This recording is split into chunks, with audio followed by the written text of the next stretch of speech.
Maharashtra BJP ಸರ್ಕಾರಕ್ಕೆ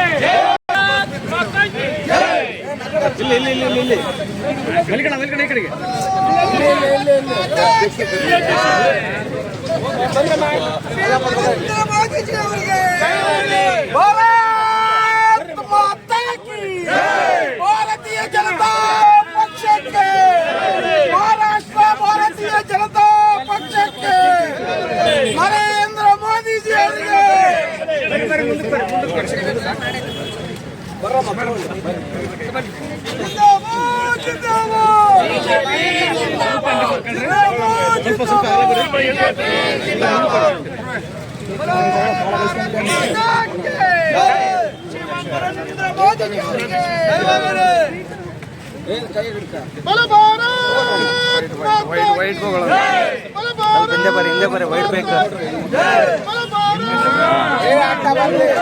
ಪೂರ್ತಿ ಅಡ್ಡ ನಮಗೆ ಏನು ಕಾಣಿಸಲ್ಲ. ಯಾರಿದ ಅಡ್ಡ ಬಂದಿರೋದು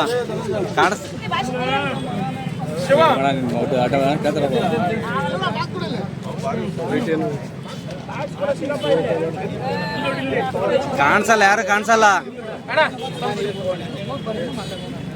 ಪೂರ್ತಿ ಸೈಡಿಗೆ ಬನ್ನಿ ಅಣ್ಣ, ಸೈಡಿಗೆ ಬಾಣ, ಯಾರು ಕಾಣಲ್ಲ ಅಲ್ಲಿ.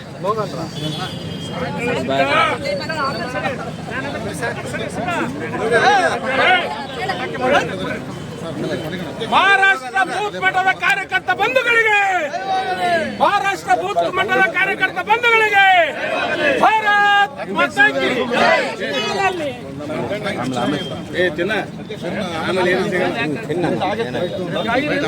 ಪಕ್ಷದ ಎಲ್ಲ ಹಿರಿಯ ಕಾರ್ಯಕರ್ತ ಬಂಧುಗಳೇ, ಕಾರ್ಯಕರ್ತ ಬಂಧುಗಳೇ, ಯುವ ಮುಖಂಡರೇ, ಮಾಜಿ ಸಚಿವರಾದ ರೇಣುಕಾಚಾರ್ಯ ಸರ್ ಅವರೇ, ಮಾಜಿ ಮುಖ್ಯ ಸಚೇತಕರಾದಂಥ ಶಿವಸ್ವಾಮಿ ಅವರೇ, ಮಾಡಾಳ್ ಮಲಣ್ಣ ಅವರೇ, ಅಜಯಣ್ಣ ಅವರೇ, ಮಾಜಿ ಶಾಸಕರಾದಂಥ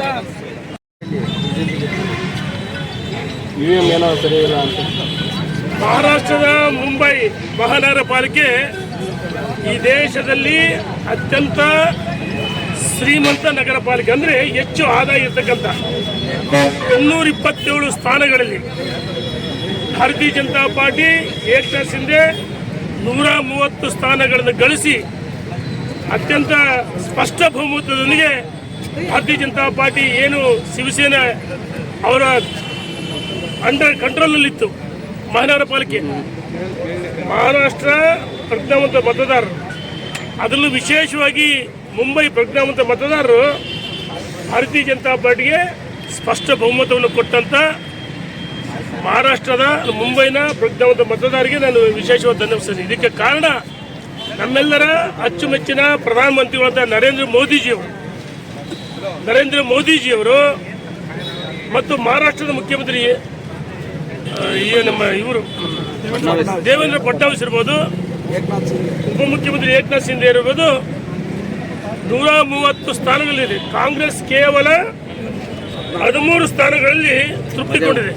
ಏನು ಇಬ್ಬರು ಸಹೋದರರು, ಈ ಠಾಕ್ರೆ ಸಹೋದರರು ಒಂದರಾದರು, 71 ಸ್ಥಾನ ಸೀಮಿತ ಆಗಿದೆ. ಇವತ್ತು ದೇಶದಲ್ಲಿ ಕಾಂಗ್ರೆಸ್ ಧೂಳಿಪಟ ಆಗಿದೆ. ಮೊನ್ನೆ ನಡೆದಂತ ಎರಡದಲ್ಲೂ ಸಹ ಭಾರತೀಯ ಜನತಾ ಪಾರ್ಟಿ ಸ್ಪಷ್ಟ ಬಹುಮತವಿದೆ. ದೇವೇಂದ್ರ ಫಡ್ನವೀಸ್ ಒಳ್ಳೆ ಮುಖ್ಯಮಂತ್ರಿ, ಒಳ್ಳೆ ಹೆಸರು ಸೇರೆ ದೇಶದ ಪ್ರಧಾನಮಂತ್ರಿಗಳು ಮತ್ತು ನಮ್ಮ ನೂತನ ಏನು ನಮ್ಮ ಅಧ್ಯಕ್ಷರಿಗೆ ಆಯ್ಕೆ ಆಗ್ತಾರೆ ನಿತಿನ್ ರವೀಂದ್ರ ಅವರು, ಅವರೆಲ್ಲರ ಈ ಒಂದು ಮಹಾರಾಷ್ಟ್ರ ಗೆಲ್ಲುವ ಕಾರಣ ನಾನು ಧನ್ಯವಾದ ಸಲ್ಲಿಸ್ತಿದ್ದೀನಿ. ಕರ್ನಾಟಕದಲ್ಲೂ ಕಾಂಗ್ರೆಸ್ ಮುಂದಿನ ದಿನಮಾನಗಳಲ್ಲಿ ಧೂಳಿಪಟ ಆಗುತ್ತೆ. ಇನ್ಮುಂದಾದರೂ ಕರ್ನಾಟಕದ ಮುಖ್ಯ ಸಿದ್ದರಾಮಯ್ಯನ ಅರ್ಥ ಮಾಡ್ಕೋಬೇಕು. ಡಿ ಕೆ ಶಿವಕುಮಾರ್ ರಾಜ್ಯದ ಜನರ ಪರ ಒಳ್ಳೆ ಕೆಲಸ ಮಾಡಿ ರೈತರಿಗೆ ಒಳ್ಳೆ ಕೊಡುಗೆ ಕೊಡ್ರಿ ಅಂತೇಳಿ ನಾನು ಒತ್ತಾಯ ಮಾಡ್ತೀನಿ. ಧನ್ಯವಾದಗಳು. ಈಗ ಕರ್ನಾಟಕದಲ್ಲಿ ಕಾಂಗ್ರೆಸ್ ವಿರೋಧ ಅಲ್ಲಿದೆ, ಭಾರತೀಯ ಜನತಾ ಪಾರ್ಟಿ ಪರವಾಗಿ ಅಲೆ ಇದೆ. ರಾಜ್ಯಾಧ್ಯಕ್ಷ ವಿಜೇಂದ್ರ ಒಳ್ಳೆ ಕೆಲಸ ಮಾಡ್ತಾರೆ. ನಾಳೆ ಬಳ್ಳಾರಿಯಲ್ಲಿ ಬೃಹತ್ ಪ್ರತಿಭಟನೆ ಇದೆ. ಒಂದು ಬೆಂಗಳೂರನ್ನ ಈಗಾಗಲೇ ವಿಭಜಿಸಿದ್ದಾರೆ. ಜನ ಅವರಿಗೆ ತಕ್ಕ ಪಾಠ ಕಲಿಸ್ತಾ ಬೆಂಗಳೂರು ಚುನಾವಣೆ ಇರ್ಬೋದು, ಬೃಹತ್ ಮಹಾನಗರ ಪಾಲಿಕೆ ವಿಂಗಡಿಸಿ 5 ಭಾಗ ಮಾಡಿದ್ದಾರೆ. ಅಲ್ಲಿ ಚುನಾವಣೆ ಮಾಡ್ತಿರೋದು. ಚುನಾವಣೆ ಮಾಡೋಕ್ಕೆ ಇವ್ರಿಗೆ ತಾಕತ್ತಿಲ್ಲ. ಜಿಲ್ಲಾ ಪಂಚಾಯತಿ, ತಾಲೂಕು ಪಂಚಾಯತಿ, ಮಹಾನಗರ ಪಾಲಿಕೆಗಳು, ಪುರಸಭೆ, ನಗರಸಭೆ ಮತ್ತು ಪಟ್ಟಣ ಪಂಚಾಯಿತಿಗಳಿಗೆ ಸರ್ಕಾರ ಅಧಿಕಾರಕ್ಕೆ ಬಂದು 2.5 ವರ್ಷ ಆಯ್ತು, 3 ವರ್ಷ ಆಯ್ತು. ಇದುವರೆಗೆ ಚುನಾವಣೆಯನ್ನು ಮಾಡಿಲ್ಲ. ಮಾತೆತ್ತಿರಿ ಇವರು ಓಟ್ ಚೋರಿ ಅಂತಾರೆ. ಮಹಾರಾಷ್ಟ್ರದಲ್ಲಿ ಎಲ್ಲ ದೇಶದ ಎಲ್ಲ ರಾಜ್ಯಗಳಲ್ಲಿ ತಕ್ಕ ಪಾಠ ಕಲಿಸಿದರೆ ಮುಂದಿನ ದಿನಮಾನಗಳಲ್ಲಿ ಕರ್ನಾಟಕದಲ್ಲೂ ಸ್ಥಳೀಯ ಸಂಸ್ಥೆಗಳು ಬೆಂಗಳೂರು ಮಹಾನಗರಕ್ಕೆ 5 ಪಾಲಿಕೆ ವಿಭಾಗ ಮಾಡಿದ್ದಾರೆ. ನಗರಸಭೆ, ಮಹಾನಗರ ಪಾಲಿಕೆಗಳು, ಜಿಲ್ಲಾ ಪಂಚಾಯತಿ, ತಾಲೂಕು ಪಂಚಾಯತಿ ಮತ್ತು ಗ್ರಾಮ ಪಂಚಾಯತಿಗಳಲ್ಲಿ ಭಾರತೀಯ ಜನತಾ ಪಾರ್ಟಿ ಕಾರ್ಯಕರ್ತರು ಸ್ಪಷ್ಟವಾಗಿ ಈ ರಾಜ್ಯದ ಪ್ರಜ್ಞಾವಂತ ಮತದಾರರು ಆಯ್ಕೆ ಮಾಡ್ತಾರೆ ವಿಶ್ವಾಸ ಇದೆ. ಧನ್ಯವಾದ. Thank you sir.